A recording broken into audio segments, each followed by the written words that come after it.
Assalamualaikum warahmatullahi wabarakatuh.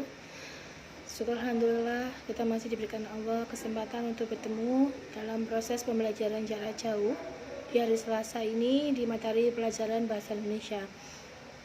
Sebelum kita memulai materi hari ini, baiknya kita memulai dengan bacaan basmalah. Bismillahirrahmanirrahim.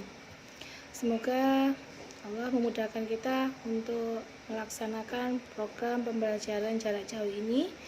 Semoga Allah mudahkan kalian dan diberikan keberkahan ilmu dan bisa menjadi siswa yang sesuai visi dan misi SMK Wahid Hasyim untuk unggul, cerdas, mandiri, dan berhaluan ahli sunnah wal jamaah. Pada materi sebelumnya, kita sudah membahas tentang surat lamaran pekerjaan. Bagaimana isi surat lamaran pekerjaan itu, bagaimana ciri, kemudian dari mana sumber informasinya. Dan sekarang kita akan membahas lebih detail lagi tentang sistematika dan kaidah kebahasaan dalam surat lamaran pekerjaan. Baik, siapkan diri kalian, siapkan catatan kecil jika kalian anggap penjelasan ibu masih kurang kalian pahami.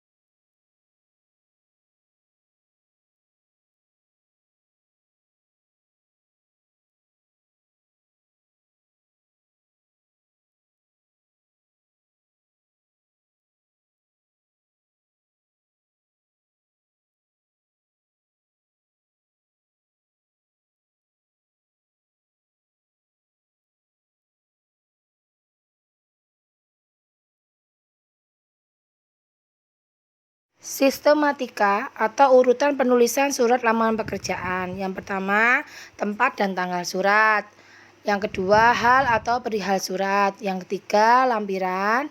Keempat, alamat surat. Alamat suratnya harus jelas. Kelima, salam pembuka. Kemudian isi yang terbagi menjadi option A, B, C, dan D. Dari paragraf pembuka, terus paragraf isi, daftar lampiran, dan paragraf penutup. Kemudian ada salam penutup, tanda tangan, dan nama jelas. Coba kalian perhatikan bagan yang di samping itu. Diamati secara jelas.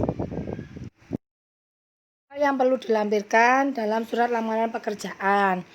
Seperti yang terdapat dalam sistematika penulisan surat lamaran pekerjaan, kan ada bagian isi, option yang D tadi kan ada daftar lampiran. Di sini yang perlu dilampirkan antara lain kurikulum vitae atau biasa disebut dengan daftar riwayat hidup. Kemudian ada fotokopi ijazah terakhir, misalkan lulusan SMK berarti SMK, kalau lulusan S1 berarti S1, dan lain sebagainya. Yang ketiga, fotokopi sertifikat biasanya sertifikat magang juga bisa, sertifikat les bahasa Inggris atau les mengetik 12 jari dan sebagainya. Yang keempat, surat keterangan kelakuan baik biasanya didapatkan dari kepolisian. Yang kelima, surat keterangan pengalaman kerja. Surat keterangan ini biasanya dari suatu perusahaan atau instansi di mana kalian telah bekerja sebelumnya. Yang keenam, surat keterangan berbadan sehat biasanya diminta dari Puskesmas. Kemudian fotokopi KTP atau SIM jika diminta, jadi sifatnya sunnah. Yang ke-8, pas foto 3x4 atau 4x6. Bagaimana penulisan surat lamaran pekerjaan? Harus menggunakan bahasa seperti apa? Bahasa yang digunakan adalah bahasa yang sopan dan simpatik.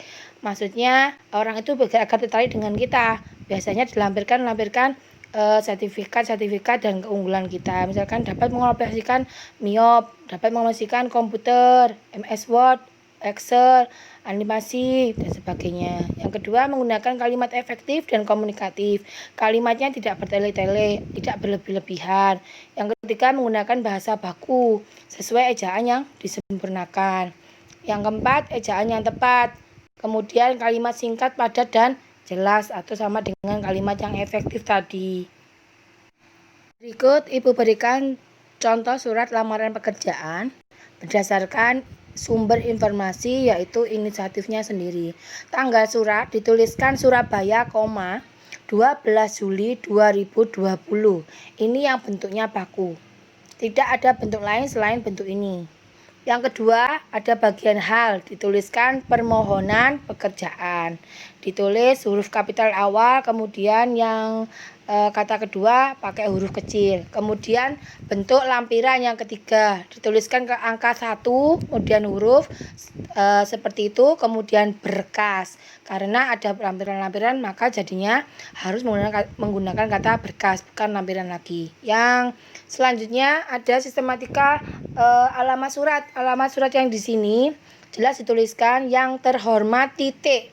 Tidak usah kata kepada. Seperti surat-surat yang pernah kalian terima, kata kepada tidak diperbolehkan di dalam bentuk surat lamaran pekerjaan atau surat-surat yang lainnya. Biasanya kata kepada itu digunakan untuk alamat surat yang letaknya di alamat luar atau seperti di amplop. Kalau di dalamnya, dalam surat ini tidak usah menggunakan kata kepada, cukup yang terhormat titik Bapak Ibu Personalia PT, tidak pakai titik, Aneka Jaya Selatan, Jalan Margomulyo 78 sampai 80 Surabaya. Di sini diperlukan kata jalan karena letak alamatnya berada di depan atau jalan raya, tidak masuk gang. Kalau rumahnya masuk gang seperti Wonosari Lor Gang 2 nomor 6, tidak butuh kata jalan lagi. Jadi kata jalan di sini digunakan untuk alamat yang letaknya di luar, tidak masuk gang, tidak boleh disingkat JR. Paham? Coba kalian amati lagi. Yang selanjutnya ada salam pembuka dengan hormat. Pakai salam pembuka dengan hormat, tidak boleh salam-salam yang lain. Kemudian ada kalimat pembuka, yaitu yang bertanda tangan di bawah ini. Ini termasuk isi kan, nama, alamat, pendidikan, harus diisi dengan jelas.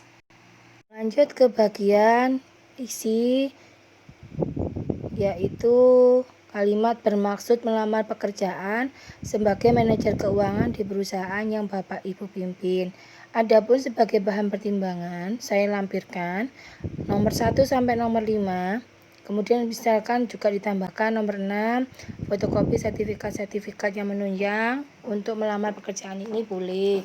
Di sini masuk ke isi bagian daftar lampiran. Kemudian bentuk sistematika yang berikutnya ada kalimat penutup. Demikian surat lamaran ini saya buat. Besar harapan saya untuk bisa bergabung menjadi karyawan di perusahaan yang Bapak Ibu pimpin.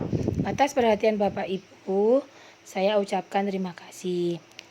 Di situ harus menggunakan kata atas perhatian Bapak atau Ibu. Tidak boleh bentuknya karena pihak ketiga. Di sini hanya pihak pertama dan pihak kedua yang saling berhubungan. Kemudian ada salam penutup, hormat saya, tanda tangan, dan nama terang pelamarnya. Coba kalian amati lagi slide-slide contoh 1 dan 2 ini. Coba pahami dengan baik. Apabila nanti dapat kesulitan, kalian bisa menghubungi ibu, atau kalian juga bisa mencari sumber referensi lain di Google. Kalian bisa browsing juga, atau melihat surat lamaran pekerjaan kakak-kakak kelasmu, kakakmu yang sudah melamar pekerjaan, juga bisa jadikan sumber informasi. Masuk ke slide berikutnya, ada daftar riwayat hidup atau biasa disebut dengan kurikulum vitae. Di sini bukan daftar riwayat hidup yang ditulis panjang sebentuk paragraf seperti cerpen, bukan, tapi hanya identitas yang ditampilkan. Ada pembagian di sini identitas pribadi, meliputi identitas pribadi pelamar, nama, tempat tanggal lahir, agama, status, alamat, nomor telepon, bisa juga ditambahkan kebangsaan. Kemudian ada riwayat pendidikan. Di sini bisa ditulis riwayat pendidikan, bisa ditulis pendidikan. Apa bedanya? Bedanya kalau riwayat pendidikan ditampilkan dari lulusan yang terendah dulu, dari SD sampai lulusan tertinggi, misalkan S1 di situ. Tapi kalau dituliskan pendidikan dibalik, dari yang tinggi ke yang rendah. Berarti mulai dari S1 sampai ke SD. Coba ya nanti dibedakan. Kemudian slide yang selanjutnya. Di sini tampilkan pengalaman bekerja apabila seseorang itu sudah mempunyai pengalaman 1 sampai 4 itu, misalkan sebagai staf akuntansi di Indomobil selama 5 tahun dan sebagainya. Bagaimana Bu jika tidak punya pengalaman kerja? Tidak usah ditulis, tapi bisa ditambahkan kemampuan kalian seperti apa. Misalkan mampu membuat animasi, desain, misalkan mampu untuk mengoperasikan Excel dengan baik. Demikian. Kemudian masuk ke kalimat akhir. Demikian daftar riwayat hidup ini saya buat dengan sebenarnya dan dapat dipertanggungjawabkan secara hukum. Gunanya apa? Agar nanti perusahaan atau instansi lebih mempercayai daftar riwayat hidup yang kita tulis. Jadi kita tidak boleh menuliskan ini kurikulum vitae-nya dengan tidak sesuai dengan keadaan kita, tapi harus sesuai real dengan keadaan kita. Demikian pembelajaran hari ini di materi pembelajaran surat lamaran pekerjaan.